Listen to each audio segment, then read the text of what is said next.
Hola, yo soy Francisco Cortés y estás escuchando La Ola del Tiempo.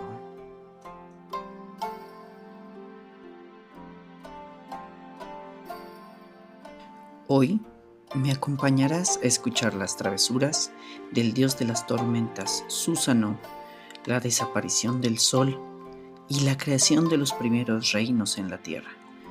Después relacionaremos estos mitos con la realidad. En el episodio anterior, dejamos a Japón a mediados del primer milenio antes de Cristo, y en la mitología nos quedamos con Izanagi lavándose y haciendo nacer de su lavado a los dioses del sol, la luna y las tormentas. En esta ocasión vamos a comenzar hablando de la mitología, pues en cierta forma será más fácil relacionar la mitología con lo que después vendrá en la historia real y hará más fácil que lo comprendan de una forma amigable. Después del nacimiento de Amaterasu, Tsukuyomi y Susanoo, Izanagi vuelve con sus hijos al Takamagahara, que son las tierras celestiales donde habitan los dioses, que para ese entonces ya se contaban por cientos. Amaterasu y Tsukuyomi se vuelven pareja y rápidamente se vuelven los líderes del Consejo Celestial. Un mal día, Ukemochi, la diosa de los alimentos, organiza un banquete al que invita a Amaterasu y Tsukuyomi, pero Amaterasu no puede asistir. Aún así, envía a Tsukuyomi en su representación. Al llegar, Tsukuyomi ve cómo Ukemochi crea los alimentos utilizando fragmentos de su propio cuerpo. Esto ofende y enloquece a Tsukuyomi, y en medio de esa locura, él decide terminar con la vida de Ukemochi. Esto fue una catástrofe para los dioses, pero para los mortales fue realmente una bendición, pues los fragmentos del cuerpo de Ukemochi se volvieron los 5 alimentos principales de la humanidad: el arroz, el mijo, el trigo, el frijol y la soya. Por el contrario, para Amaterasu esta fue una ofensa imperdonable, una falta de respeto en su nombre a la hospitalidad que la diosa Ukemochi le había ofrecido, y por lo tanto decidió separarse permanentemente de Tsukuyomi y jamás volver a verlo. Esta es la razón por la que la luna y el sol se encuentran separados y no se levantan a la vez en el cielo. A partir de este momento, Amaterasu gobernó sola en el cielo y tomó el arroz nacido de los restos de Ukemochi para sembrar campos en donde se cultivaba y de los cuales se alimentaban los dioses. También tomó bajo su protección a un grupo de diosas menores que tejían para ella sus vestimentas sagradas. Pero Susanoo comenzó a tener celos de su hermana y frecuentemente azotaba la tierra con sus violentas tormentas para descargar su ira. Susanoo poco a poco se volvió un dios que disfrutaba hacer bromas pesadas o generar daño a los otros dioses. Su actitud violenta llegó a su clímax cuando en medio de una borrachera asoló los campos de arroz de Amaterasu, mató a un caballo celestial y arrojó su cadáver sobre las hilanderas de Amaterasu, matándolas en el acto. Esto fue muy perturbador para la diosa del sol, que decidió huir de las tierras celestiales y se escondió en una cueva, privando al mundo de la luz. Cerró la entrada de la cueva con una gran piedra y prometió no volver a salir. Los dioses se preocuparon por perder la luz del mundo y organizaron rápidamente un consejo, con el cual decidieron desterrar a Susanoo de las tierras celestiales. Fueron a la cueva a rogar a Amaterasu que saliera, pero ésta se negó a hacerlo. Pasaron días y no salía. Pasaron meses y Amaterasu no quería salir. Hasta que, aburridos de esperar, los demás dioses organizaron una fiesta afuera de la cueva, y una hermosa diosa llamada Usume comenzó a bailar. Dio vuelta a una bañera de madera para crear un pequeño escenario y bailó, haciendo reír y celebrar a los demás dioses. Tanto fue el alboroto que Usume provocó que Amaterasu decidió asomarse un poco para ver. Y en cuanto su luz iluminó el espectáculo, Usume sacó un espejo que tenía oculto y reflejó la luz de Amaterasu directamente a sus ojos. Posteriormente, un par de dioses se apresuraron a sacar a la diosa del sol de la cueva, aprovechando su distracción. Lograron sacarla y sellaron la entrada, atando la roca para que no se pudiera volver a mover. Y con esto, Usume salvó al mundo de la oscuridad. Usume ahora es adorada como la diosa del amanecer, de la danza y la actuación. El espejo fue guardado por Amaterasu como un recuerdo de su labor y su obligación con el mundo, y fue llamado el espejo Kagami. Mientras todo esto sucedía en el cielo, Susanoo, desterrado ahora de las tierras de los dioses, vagó por el mundo hasta llegar a una tierra llamada Izumo, en donde conoció a una pareja de ancianos que llorando le pidieron ayuda. Resulta que un monstruo de 8 cabezas y 8 colas, llamado Yamata no Orochi, pedía a una de sus hijas cada año como sacrificio, a cambio de no destruir el pueblo. 7 de las 8 hijas de la pareja ya habían sido entregadas al monstruo. La octava hija de la pareja de ancianos se llamaba Kushinada Hime y era una hermosa muchacha de la cual Susanoo quedó completamente enamorado.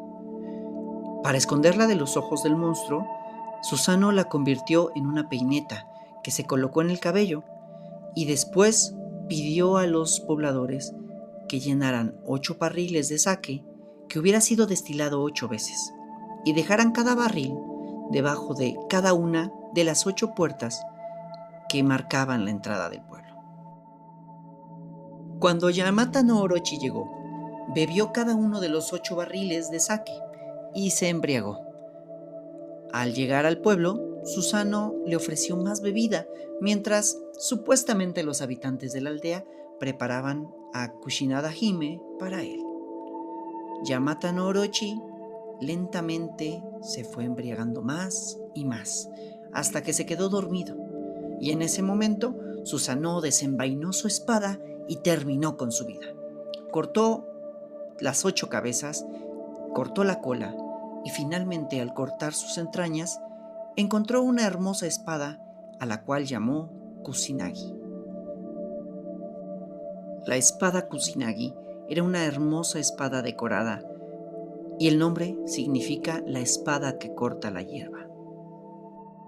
Como recompensa por haber logrado vencer al monstruo y salvado la vida de Kushinada Hime y de paso la vida de todos los habitantes del pueblo, los padres de la muchacha se la ofrecieron como esposa a Susanoo. Se casaron y juntos gobernaron en Izumo, hasta que muchos años después Susanoo decidió pedir el perdón a los dioses. Para lograrlo, le regaló la espada Kusinagi a Amaterasu como ofrenda de paz y volvió al cielo. Había dejado atrás su pasado como un dios bromista y que creaba el caos allá donde iba. Se había vuelto terrenal y había enseñado a los humanos a cultivar alimentos, había estructurado la sociedad y había creado mucha descendencia. De todos estos descendientes, muchos años después, 80 de ellos se enamoraron a la vez de la princesa Yagami de Inaba. Así que los 80 decidieron viajar a pedir la mano de la princesa. En el camino se encontraron con un conejo muy herido, desollado, que les pidió ayuda para sanar sus heridas. Casi todos lo ignoraron, menos uno de ellos, Okuninushi. Él cuidó del conejo, lo ayudó a recuperarse y con mucha paciencia y dedicación se esmeró en que sus heridas sanaran. Después se lo llevó y llegó acompañado de él a Inaba. Lamentablemente, para cuando él llegó, todos sus otros familiares ya habían llegado y se habían presentado con la princesa y habían pedido su mano. Para su suerte, la princesa no había escogido un esposo todavía. Cuando vio llegar a Okuninushi con el conejo y al contarle la historia del por qué lo llevaba, ella se enamoró de su nobleza y su compasión. decidió casarse con él y los otros familiares se volvieron locos de ira. Hasta ese momento, Izumo se había mantenido en una casi permanente paz desde el gobierno de Susanoo, pero lamentablemente a causa del enojo que todos los familiares de Okuninushi tuvieron por haber perdido la mano de la princesa a la cual todos amaban, empezaron a rebelarse unos contra otros, a pelear unos contra otros, y la guerra cundió en Izumo por igual. Resultó también que el conejo no era simplemente un conejo, resultó ser un kami, uno que había bajado justamente del Takamagahara, un semidios o un dios menor realmente.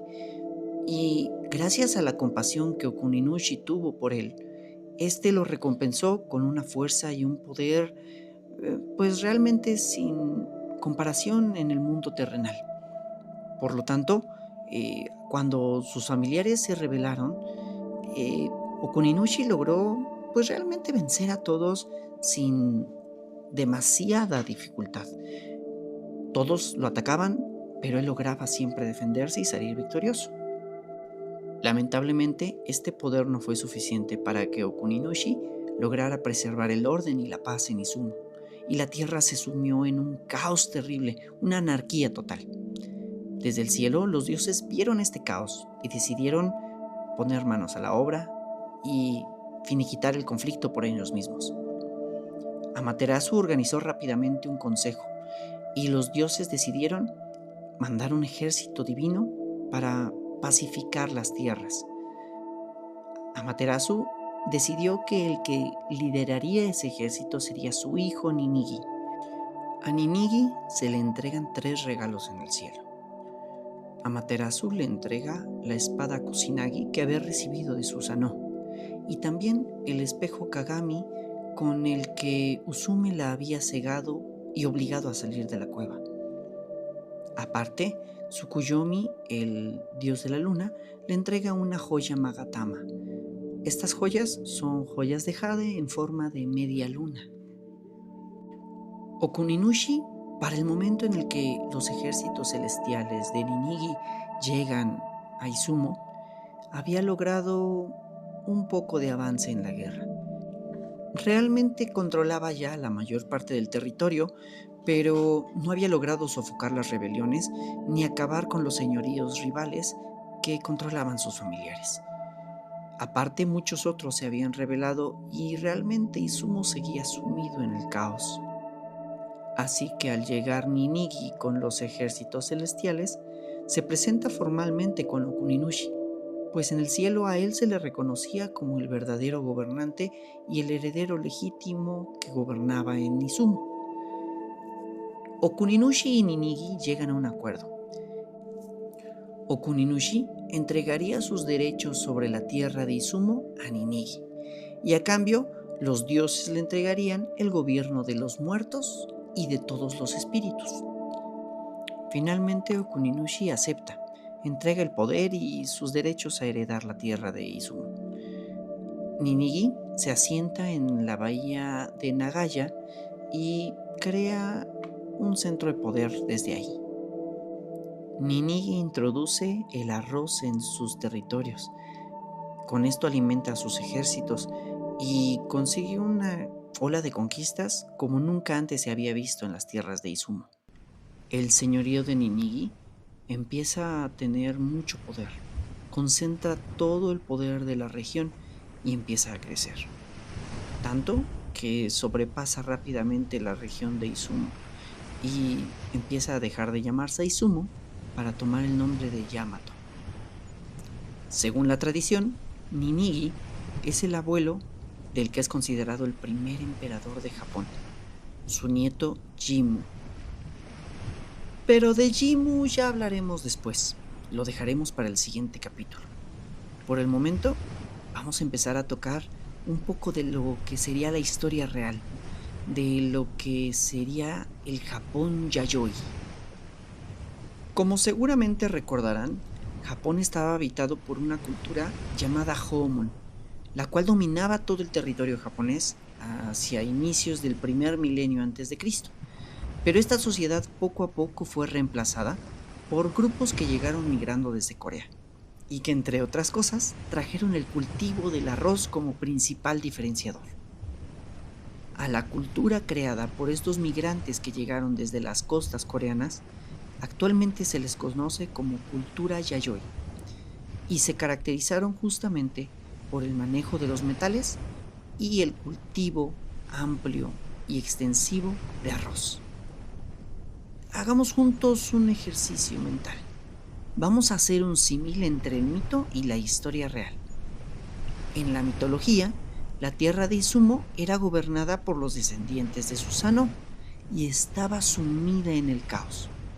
Parecía que no podía haber paz en el territorio hasta que Ninigi llegó a gobernar, llevando, entre otras cosas, el arroz desde los terrenos celestiales a Izumo. En la historia real, los Joumon no estaban unificados, eran un grupo de señoríos que tenían sus disputas y que, entre otras cosas, no tenían el cultivo del arroz hasta que los Yayoi implementaron el cultivo en sus tierras. Como seguramente recuerdan, les comenté la semana pasada que los Yayoi, que habían llegado desde el sur, asentándose primero en la isla de Kyushu y después pasando a la isla Honshu, que es la principal isla de Japón, la más grande, fueron desplazando a los Joomon cada vez más hacia el norte, reemplazando sus poblaciones o en algunos casos haciendo un mestizaje entre ambos. En la actualidad, prácticamente toda la población japonesa proviene de la herencia genética de los Yayoi. Solamente en el norte la cultura Ainu es la que proviene o parece provenir, según la evidencia científica, de lo que en su momento fueron los Joomon. Podemos entonces hacer un paralelismo entre la historia real y el mito. Los Joomon vendrían siendo los territorios de Izumo, los territorios en anarquía, sin un mando unificado, que estaban gobernados por los descendientes de Susanoo. Y por lo tanto, los Yayoi vendrían a ser el imperio celestial, el reino celestial que llegó con Ninigi a traer, entre otras cosas, el cultivo de arroz, unificando y pacificando la región. Analizando esto ya de una manera más históricamente precisa, el arroz realmente fue un factor determinante en el resto de la historia japonesa. Según las investigaciones, hacia el año 0 la población japonesa había alcanzado los 2 millones de habitantes. Estas eran cifras sin precedentes en épocas anteriores y nos dan una idea de la importancia que tuvo el arroz, que para este momento ya estaba ampliamente extendido por toda la región. Aparte de esto, los Yayoi también implementaron otro factor de cambio enorme, que no solamente se implementó en Japón a consecuencia de los Yayoi, sino que justamente es un cambio de época en la historia del mundo. Se empezaron a utilizar metales. Los Yayoi introdujeron el empleo de el bronce principalmente y posteriormente empezaron a implementar el uso del hierro. Hay evidencia de que también se construían graneros que permitían almacenar de manera masiva alimentos. Esto poco a poco se empezó a ver como un símbolo de riqueza. Las aldeas o pequeñas ciudades que tenían gran cantidad de alimentos almacenados eran francamente más poderosas o podían volverse más poderosas que sus ciudades vecinas. Y poco a poco esto jerarquizó la sociedad en límites que antes tampoco se habían visto. Sin embargo, a diferencia de lo que se dice en el mito de Ninigi, la verdad es que hay evidencias también de que esta fue una época muy conflictiva, mucho más de lo que había sido la época Joomon, que en general se considera una época relativamente pacífica. En el periodo Yayoi hay mucha evidencia de armas empleadas, forjadas, utilizadas, campos de batalla que se han encontrado, y por lo tanto se sabe que hubo muchos conflictos locales. Había muchos señoríos, pero Todos estaban en conflicto constante, peleándose justamente por robarse riquezas y demostrar que unos eran más poderosos que otros. Es interesante también que durante esta época es que tenemos la primera evidencia escrita de la sociedad japonesa. Aunque esta evidencia no está en Japón, no se escribió en Japón, sino que se escribió en China. En las crónicas del gobierno del emperador Guangwu, el cual pertenecía a la dinastía Han de China, se menciona que éste otorgó un sello de oro al rey de Hua. Simplemente existía como una curiosidad de las crónicas del emperador Guangwu, pero en el año 1784, unos granjeros que preparaban un canal de riego en Shikanoshima, al norte de Kyushu, encontraron debajo de las rocas un sello de oro, justamente. Al analizarlo se dieron cuenta que era el sello que el emperador Guangwu había otorgado a un supuesto rey de Hua. Hua es el nombre que los chinos le daban a Japón durante esa época. Así que toda la evidencia apunta a que realmente a un rey de un señorío, no sabemos cuál, se le otorgó este sello, dándole cierto reconocimiento internacional ante la potencia que era en ese momento indiscutiblemente China. Hablando de épocas, hablando de años, lo que se considera actualmente el periodo Yayoi es algo así como entre el 300 a.C. y el 300 después de Cristo. Sin embargo, hay evidencia que apunta a que los Yayoi, la cultura Yayoi, llegó a Kyushu entre el 1000 a.C. y el 800 a.C. Así que desde este periodo podríamos considerar que empezó una transición que acabó aproximadamente en el año 300 a.C., en el que la población justamente Yayoi desplazó a los Houmon, tomando la época que ya dije de 300 a.C. a 300 después de Cristo, justamente como la época de prevalencia de la cultura Yayoi, extendida ya por todo el territorio japonés. Así como durante el periodo Houmon, las vasijas decoradas con marcas de cuerda fueron lo que caracterizó esta época. Durante el periodo Yayoi existieron unas campanas ceremoniales vaciadas en bronce, conocidas como dotaku, y que son muy características de este periodo. Aparte de estas campanas, también se fabricaron espejos y armas de bronce, más o menos hasta el siglo I después de Cristo. Pues en ese momento la población japonesa empezó a utilizar herramientas agrícolas y armas forjadas en hierro. A medida que la población Yayoi aumentó, también se volvió una sociedad más estratificada y compleja. Había textiles, empezaron a producirse textiles de manera masiva, se vivía en aldeas agrícolas permanentes y se construían edificios ahora con madera y piedra. Se acumularon cantidades de riqueza inimaginables para los Homon, por ejemplo, y esto generó clases sociales distintas. Las fuentes chinas contemporáneas describieron que las personas de esta época tenían tatuajes y otras marcas corporales, las cuales se utilizaban como diferenciadores del estatus o de la jerarquía o la clase social a la cual pertenecían. Es gracias a la técnica del cultivo de arroz en campos inundados que podemos saber que la población Yayoi llegó desde la península de Corea.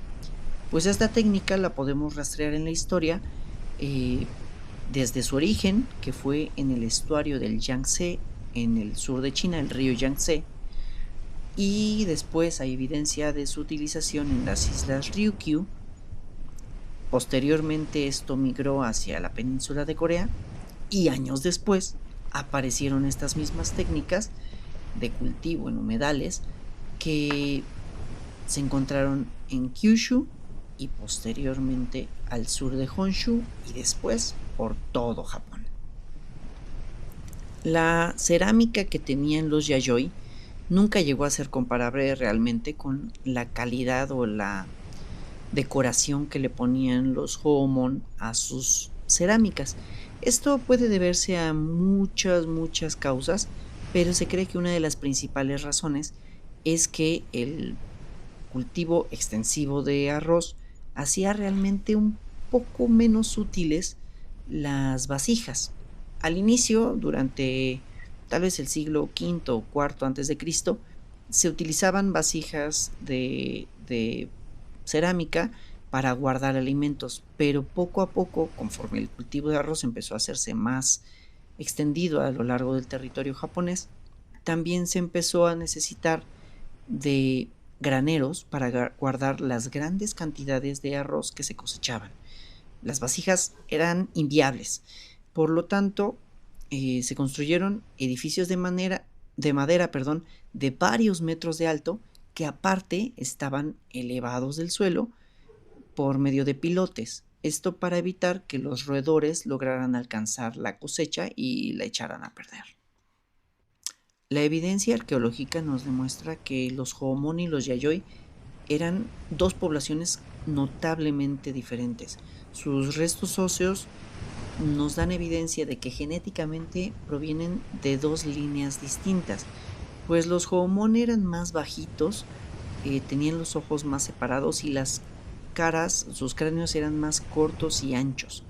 Sin embargo, los Yayoi tienen una media de hasta 5 centímetros más altos que los esqueletos de los Hohomon, tienen los ojos más juntos, sus cráneos son más largos y estrechos, así como parece ser que las narices eran más planas. En este caso, la nariz es un cartílago, por lo tanto no hay evidencia científica tan clara, pero también se han encontrado máscaras o impresiones en lodo que pueden demostrarnos esto. Hacia finales del periodo Yayoi, la población se había vuelto a duplicar. Hablamos de que se tienen evidencias de al menos 4 millones de pobladores hacia el año 300 después de Cristo. Gracias a las crónicas chinas, tenemos varias historias que nos hablan acerca de una reina Himiko, que fue, al parecer, la gobernante de un reino llamado Yamataikoku durante la época del siglo II después de Cristo. Himiko es un personaje extraño en la historia japonesa.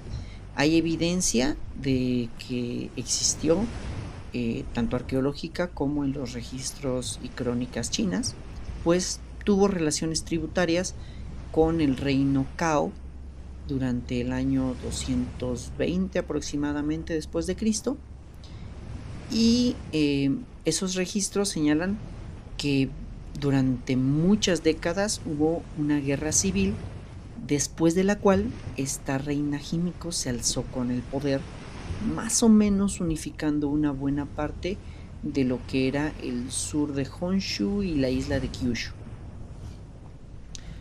Sin embargo, en las crónicas japonesas, que aunque son crónicas bastante posteriores, fueron redactadas alrededor del año 700 después de Cristo, no se menciona nunca a la reina Himiko.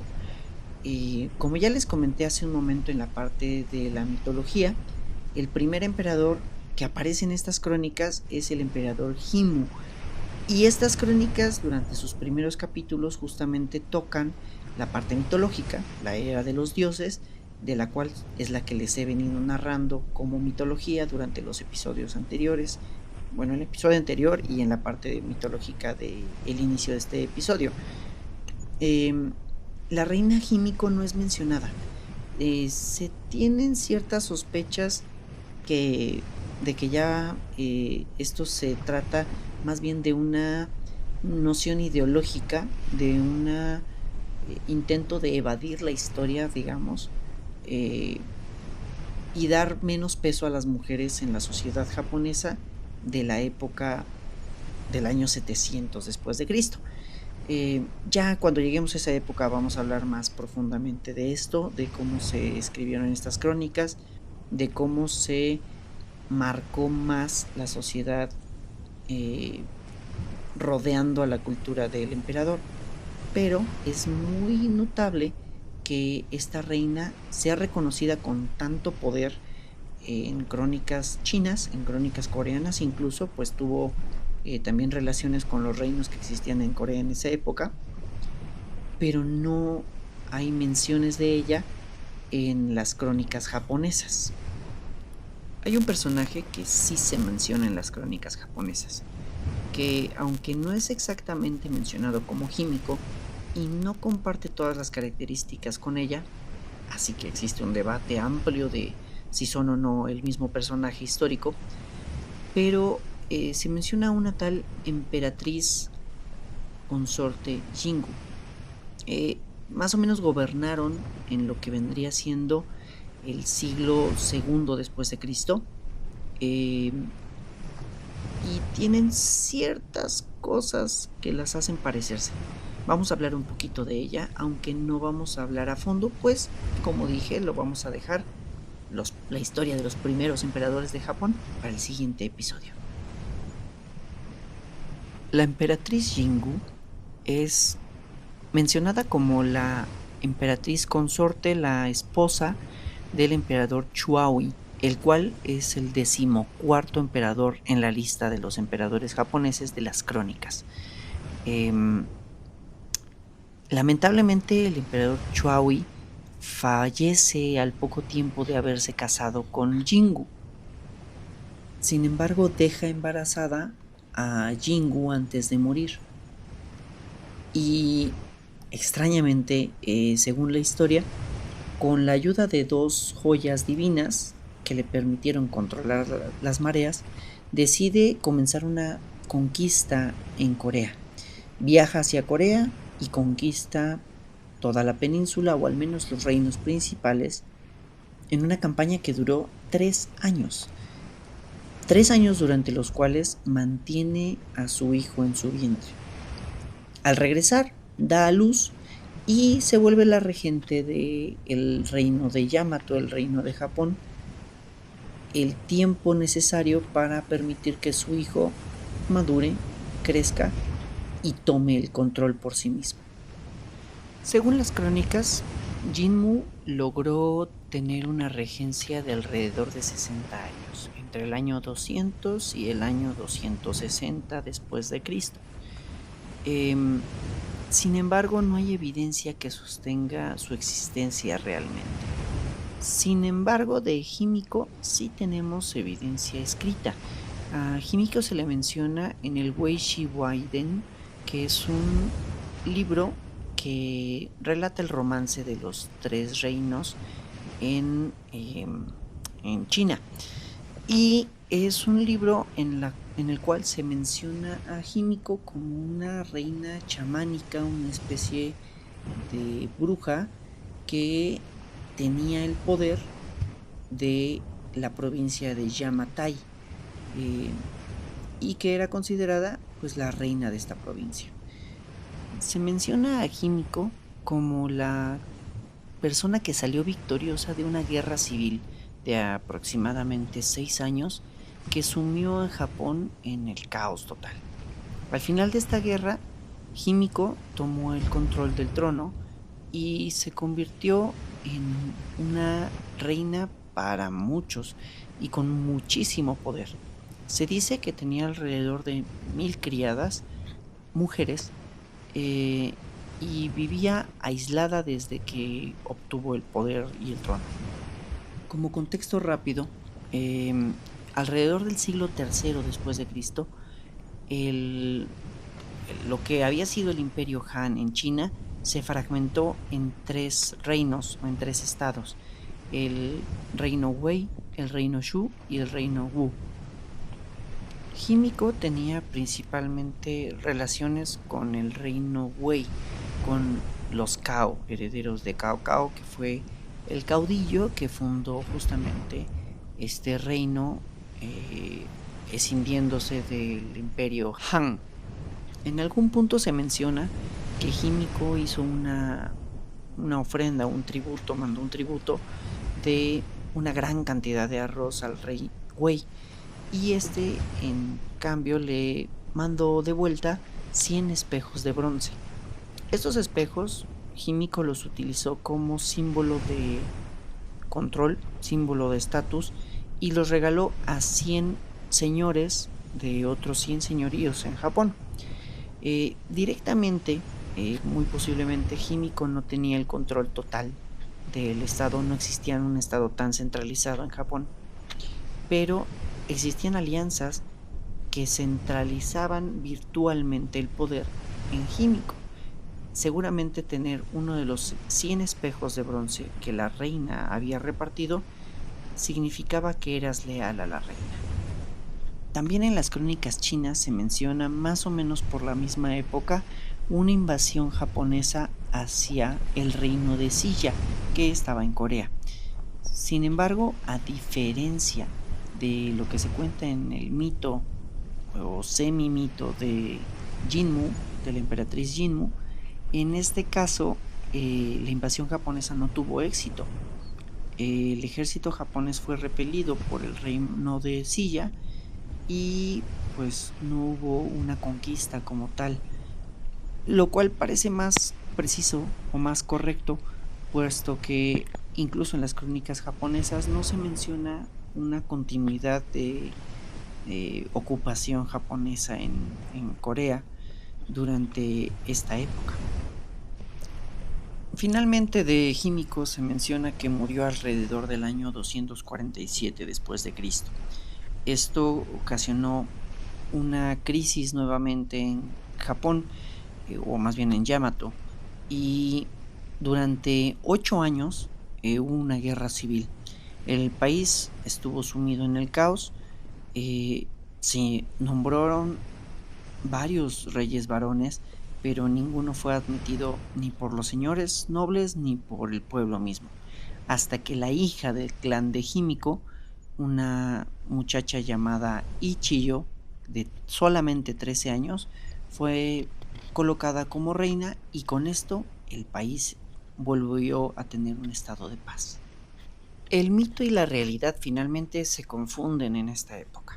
Tenemos, como ya vimos, varias similitudes entre la mitología, entre los cuentos que reseñan las crónicas japonesas escritas en el siglo VII y la evidencia que tenemos contemporánea escrita en China o incluso en la evidencia arqueológica.